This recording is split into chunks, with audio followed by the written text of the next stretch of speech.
You castle, you put the king behind 3 pawns, and you never think about it again. That rank behind the pawns is a corridor, and this is what happens when somebody else gets there first. 6 positions where the corridor decides it, and then 2 where making yourself an escape square is the losing move. Loft is not a free move, and those 2 are the proof. White to move. The black king on g8 has its own pawns on g7 and h7, and it has never made a square for itself.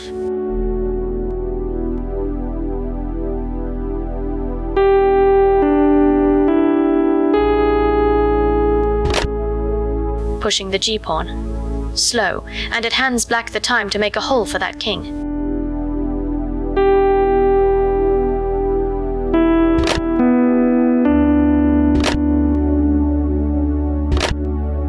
Queen to f7 with check. The knight on e5 is covering 7, so the king cannot take it, and hate is the only legal move on the board. Queen to e8 mate. That is a back rank mate. The pawns you castled behind are the reason the king has nowhere to go, and the whole thing costs the attacker 1 open file. White to move, and white is the one about to be mated. There is a black knight sitting on f1 and a queen on h3, but black has a back rank too.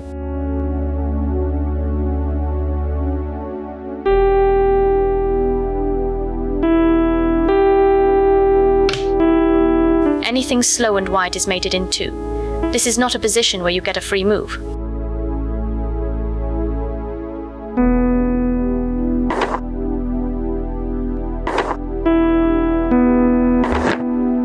Rook all the way to a8 check.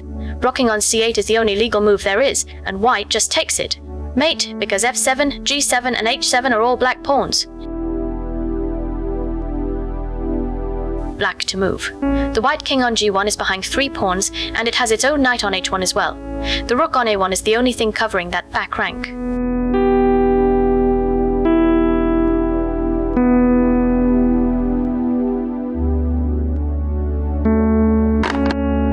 Improving the rook to b7. It is a good move in a normal position, and this is not a normal position.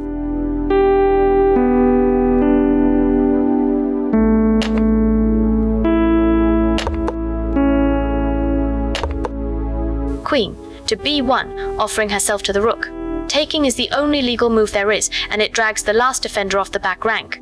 The other rook comes down to b1, and that is mate. Black to move, and there is a black pawn already sitting on c2, 1 square away from queening. The white king is behind f2, g2 and h2 as usual.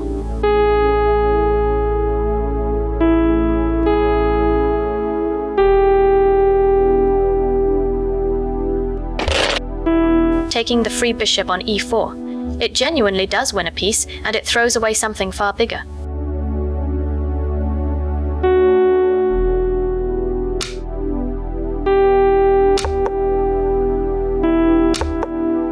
Rook to d1 with check. Taking it is the only legal move, and now the pawn on c2 takes the rook and promotes.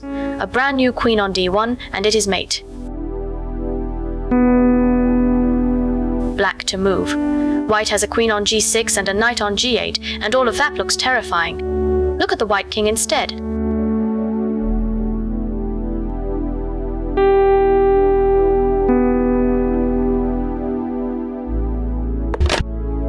Taking the knight on gate, it removes the scary piece, and it loses the game.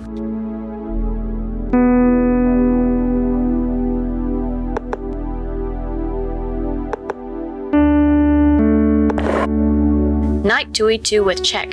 Going to h1 is the only legal move white has, because g2 and h2 are his own pawns. Then the rook takes on f1 and it is mate. Black to move, and this is the same skeleton as the last one with a layer of paint on it. The rook on c1 wants f1, and right now the king is standing next to f1.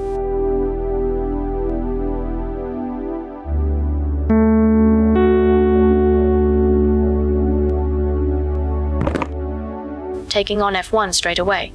The king simply takes back, and the whole idea has gone.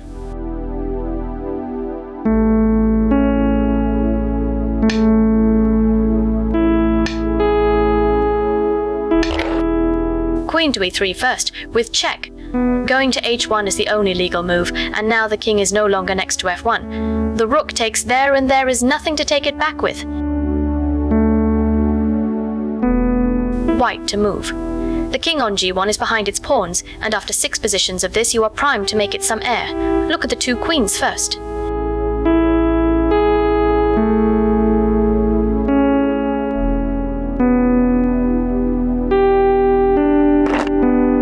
The h-pawn goes to h3. The king has its escape square now, and the black queen simply takes the white one, because those 2 queens were staring at each other the entire time.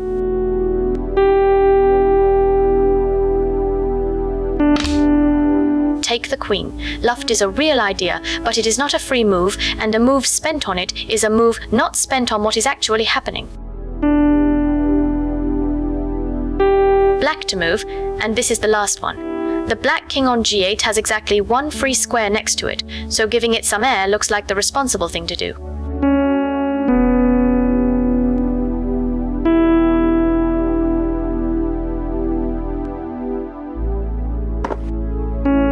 The h-pawn goes to h6.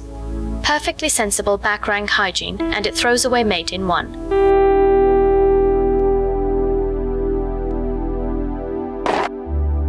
The queen goes to g3, all the way down the diagonal from b8, and the white king on f2 has nowhere to go at all. That was mate before you spent a move on heir. Every time you castle from now on, look at your own back rank and ask one question. If a rook landed there right now, what would stop it? Do that for a month and you will never lose this way again.